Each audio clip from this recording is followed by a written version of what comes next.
আমরা বলেছিলাম যে আমরা সূরা ফাতিহার শুরু থেকে আমার জীবনের একটা শ্রেষ্ঠ স্বপ্ন যে আমার হায়াতে আমি চাই যে আল্লাহর কোরআনের প্রতিটা আয়াতের আধুনিক ব্যাখ্যা করে রেখে যেতে চাই, এবং যদি সময় হায়াতে থাকে আর ওই পরিমাণ ইলম যদি আল্লাহ দান করে প্রতিটা আয়াতের আধুনিক ব্যাখ্যা লেখারও নিয়াত আছে জাতির কল্যাণের জন্য, অহংকারের জন্য নয়। আমরা তারই ধারাবাহিকতায় আমরা শুরু করতে যাচ্ছি সূরা ফাতিহা থেকে। কোরআনুল কারীমের প্রথম সূরার নাম কি? সবাই বলেন। সূরা ফাতিহা।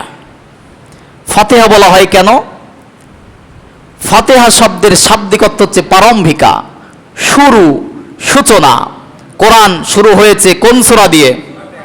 সূরা ফাতিহা। যে কারণে কিতাবের শুরুতেই যে সূরা, সেই সূরাকে আমরা বলি সূরাতুল ফাতিহা। ফাতিহা ছাড়াও এই সূরার এত বেশি নাম আছে, অন্য কোন সূরার এত বেশি নাম নাই। সুবহানাল্লাহ। অন্যান্য সূরার 2টা 4টা 5টা 10টা নাম আছে, কিন্তু সূরাতুল ফাতিহার 50টার অধিক নাম আছে।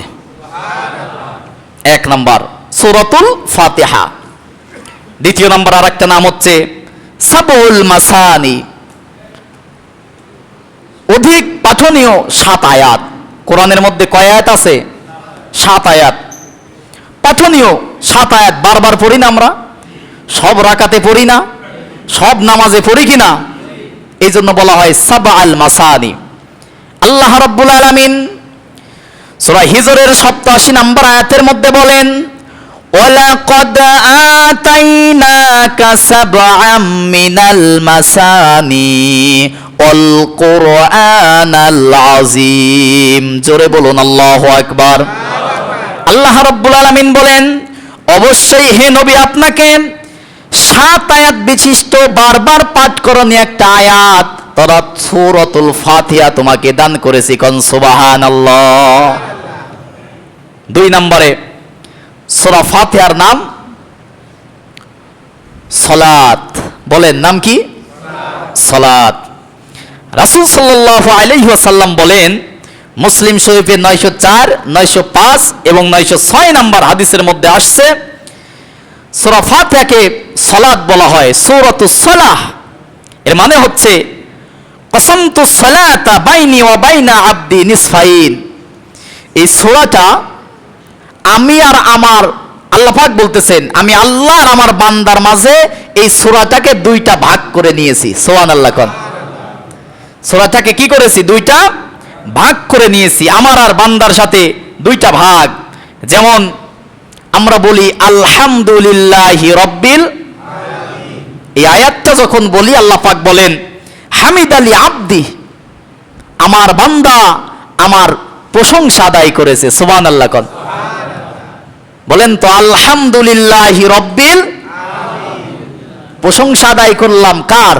আল্লাহ। সমস্ত প্রশংসা হবে কার? আল্লাহ।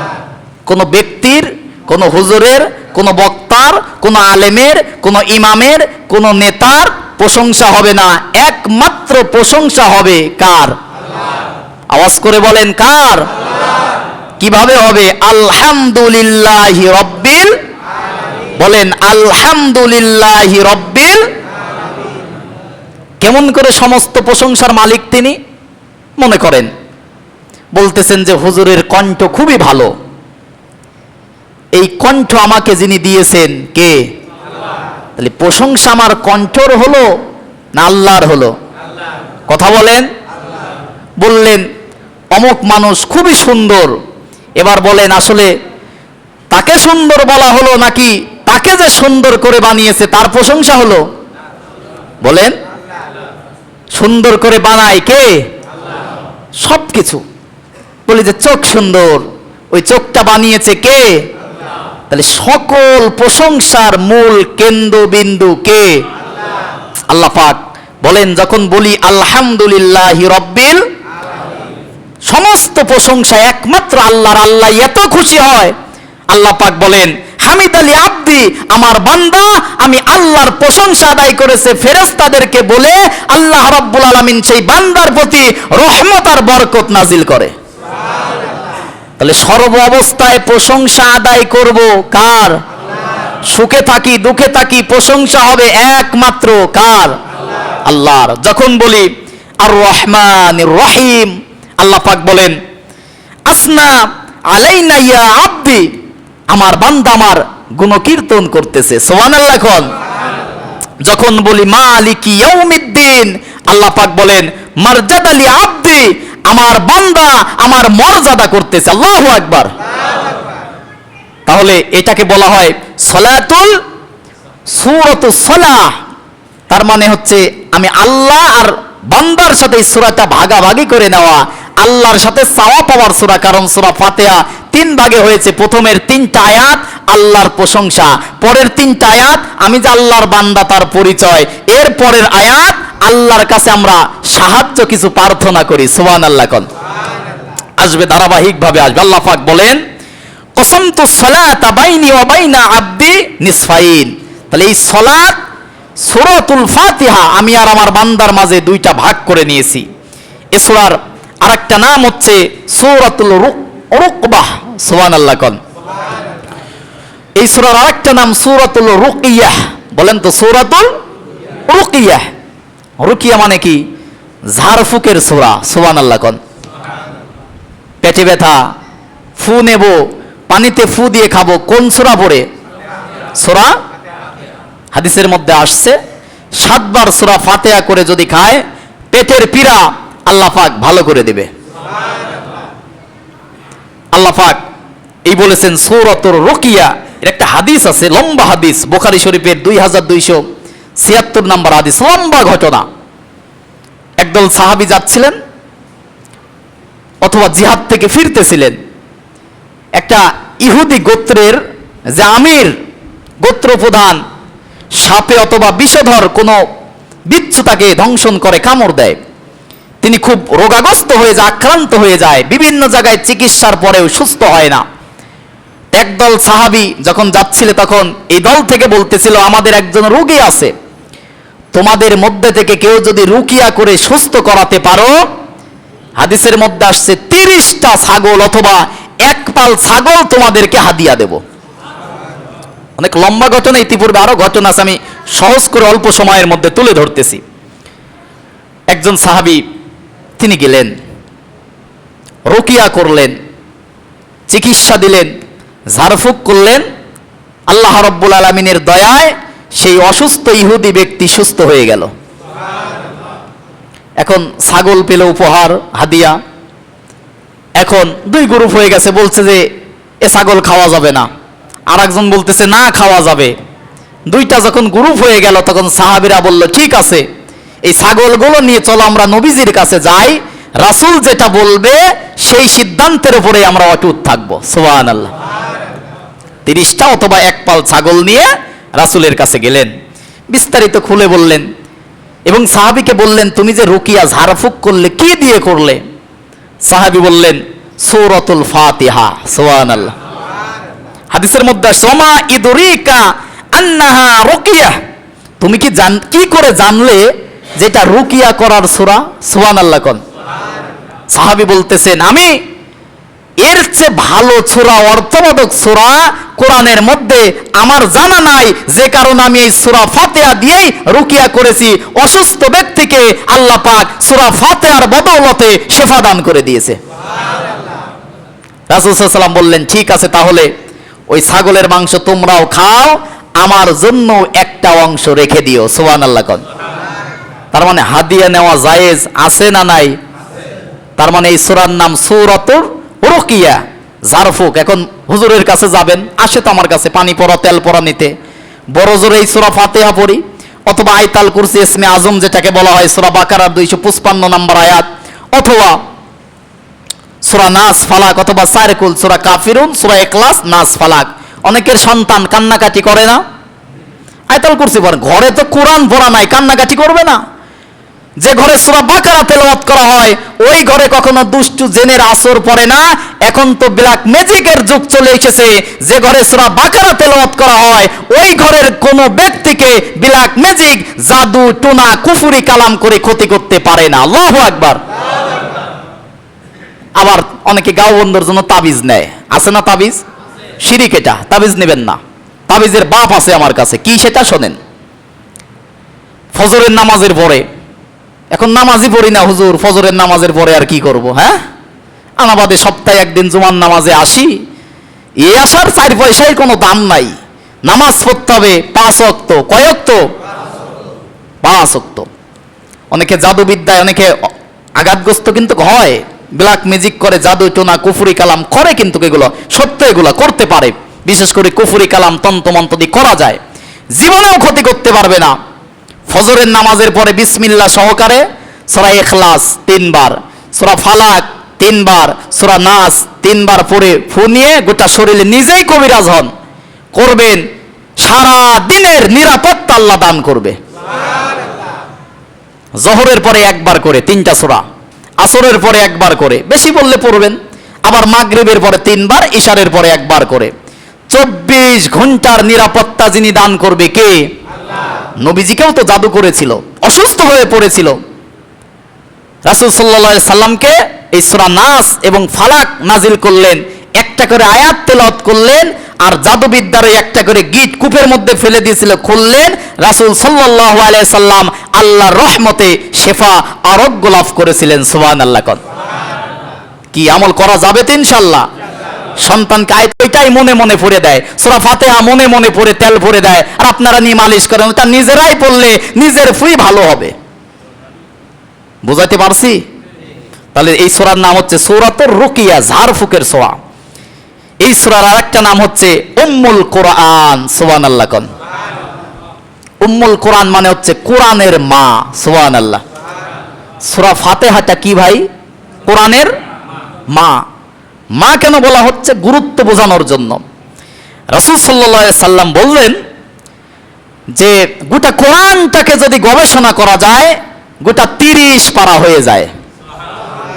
আবার গোটা 30 পারা থেকে যদি সারাংশ বের করা যায়, এক কথায় সূরা ফাতিহা হয়ে যায়। এই জন্য বলা হয় উম্মুল কোরআন, কোরআনের মা, কোরআনের জননী। কোন সুবহানাল্লাহ। সূরা ফাতিহার আরেকটা নাম হচ্ছে ফাতিহাতুল কিতাব। এটা হচ্ছে ফাতিহাতুল কিতাব, এই সূরাটা হচ্ছে নামাজের সূরা। সুবহানাল্লাহ। কোন আরেকটা নাম আছে সূরাতুল সালাহ, নামাজের সূরা। সুবহানাল্লাহ। কোন অসংখ্য হাদিস আছে, কয়টা বলবো আর। সহিহ বুখারীর 756 নম্বর হাদিসের মধ্যে আসছে, লা সালাতা লিমান লাম ইয়াকরাউ বিফাতিহাতিল কিতাব। কোন নামাজ আল্লাহর দরবারে কবুল হবে না কোন সূরা ছাড়া? সবাই বলেন। নফল নামাজে ফাতিহা আছে না নাই? সুন্নত নামাজে, ফরজ নামাজে, ওয়াজিব নামাজে, প্রতি রাকাতে, মাগরিবের শেষের 1 রাকাত পড়ি, সেখানেও কোন সূরা? সূরা ফাতিহা বাদ দিয়ে যদি গোটা 30 পারা পড়ি, নামাজ কি হবে? বলেন, নামাজ কি হবে? রাসূল বলেছিল লা সালাতা লিমান লাম ইয়াকরাউ বিফাতিহাতিল কিতাব। যে ব্যক্তি সূরা ফাতিহা পড়লো না, তার নামাজই যেন পরিপূর্ণ হলো না, সে যেন নামাজই আদায় করলো না। তাহলে সূরা ফাতিহা মুখস্থ করার দরকার সকলের আছে না নাই? সবাই বলেন, আছে না নাই? আরো অসংখ্য নাম, কয়টা বলবো? সূরাতুল হামদ, প্রশংসার সূরা। সূরাতুল মাসআলা, মাসালার সূরা। সূরাতুল আজিম, সূরাতুল শিফা, আরোগ্যের সূরা। এরকম 50টির অধিক নাম আছে সূরাতুল ফাতিহার। কোন সুবহানাল্লাহ। এত বললে হয়তো সময় থাকবে না, তাহলে আমরা গুরুত্ব কি বুঝতে পেরেছি? এখন 2-1টা ফজিলত বলে, অসংখ্য ফজিলত আছে। মুফাসসির ইকরাম জমহুর আলেমদের মত, সূরা ফাতিহা নাজিলের আগে পরিপূর্ণ পূর্ণাঙ্গ কোন সূরা নাজিল হয় নাই। সুবহানাল্লাহ। কোন আগে আয়াত নাজিল হয়েছে সূরা আলাকের 5 আয়াত, প্রথম ইকরা বিসমি রাব্বিকাল্লাযী খলাক 5 আয়াত। তারপরে নাজিল হয়েছে সূরা মুদ্দাসসিরের কয়েকটা আয়াত, সূরা মুজাম্মিলের কয়েকটা আয়াত, সূরা দুহা, সূরা ইনশিরার কয়েকটা আয়াত, কিন্তু সর্বপ্রথম পূর্ণাঙ্গ সূরা সূরাতুল ফাতিহা। সুবহানাল্লাহ। কোন আল্লাহ রাসূল বলেন, লম্বা ঘটনা শর্ট করে করে বলি, সময় নাই। মসজিদের মধ্যে একজন সাহাবী আছে, রাসূল সাল্লাল্লাহু আলাইহি ওয়াসাল্লাম বলতেছেন, সাহাবী শোনো, তুমি মসজিদ থেকে বের হওয়ার আগে আমার সাথে দেখা করে যাও। সুবহানাল্লাহ বলেন। সর্বশেষ রাসূল সাল্লাল্লাহু আলাইহি ওয়াসাল্লাম সেই সাহাবীর হাত ধরে বের হচ্ছে, রাসূল সাল্লাল্লাহু আলাইহি ওয়াসাল্লামকে জিজ্ঞাসা করলেন ওই সাহাবী, ইয়া রাসূলুল্লাহ, আপনি কি জানি জিজ্ঞাসা করতে বলছিলেন? তখন বললেন, তুমি কি সূরা ফাতিহা পাঠ করো, তুমি কি সূরা ফাতিহা জানো? হ্যাঁ ইয়া রাসূলুল্লাহ, জানি তো। তো বলতেছেন এই সূরা ফাতিহা এমন সূরা ফাতিহা যে ফাতিহা ইতিপূর্বে তাওরাত, জাবুর, ইনজিল সহ কোন নবীকে এত তাৎপর্যপূর্ণ ফজিলতপূর্ণ সূরা কোন নবী রাসূলকে আল্লাহ দান করে নাই। অবসরে বসে আছেন, সূরা ফাতিহা পড়েন, এটা স্রষ্টার সাথে সৃষ্টির কথা। সুবহানাল্লাহ কোন। অর্থ যখন বলবো না একটা একটা করে তখন বুঝতে পারবেন কি কথা এর মধ্যে আছে। নামাজে কেন প্রতি ওয়াক্ত প্রতি রাকাতে পড়ি, অর্থ বুঝি না, এই জন্য নামাজে যারা ঘুম চলে আসে, ঝুমনে চলে আসে, নামাজে দাঁড়িয়ে তাকিতুকি করি, অর্থ বুঝি না এই কারণে। আর একটা ফজিলত বলি, বিকট শব্দ হলো, সাহাবীরা অবাক হয়ে গেলেন, ইয়া রাসূলুল্লাহ কিসের শব্দ? রাসূল সাল্লাল্লাহু আলাইহি সাল্লাম বললেন, প্রথম আসমানের দরজা খোলা হলো। সুবহানাল্লাহ কোন। এবং আমাকে আল্লাহ রাব্বুল আলামিন দুইটা নূর দান করলেন, যে দুইটা নূর অন্য কোন নবীদেরকে দান করা হয় নাই। কয়টা নূর? দুইটা নূর। এক সূরাতুল ফাতিহা, সুবহানাল্লাহ। দুই সূরা বাকারার শেষের 2 অথবা 3 আয়াত আমানার রাসূল থেকে। এই দুইটা নূর আল্লাহ পাক অন্য কাউকে দেয় নাই, যেটা আমি রাসূলকে আল্লাহ দান করছে। ফজিলত, কোন ব্যক্তি যদি ফজরের পরে একবার সূরা ফাতিহা পড়ে এবং সূরা বাকারার শেষের 2 অথবা 3 আয়াত পাঠ করে, তার নিরাপত্তা সহ তার রিজিকের মধ্যে আল্লাহ বরকত দান করবে। শুধু তেলাওয়াত করলে আবার হবে না, ওগুলো বোঝা লাগবে কি আছে, অর্থটা কি বুঝে যদি আমল করা যায়।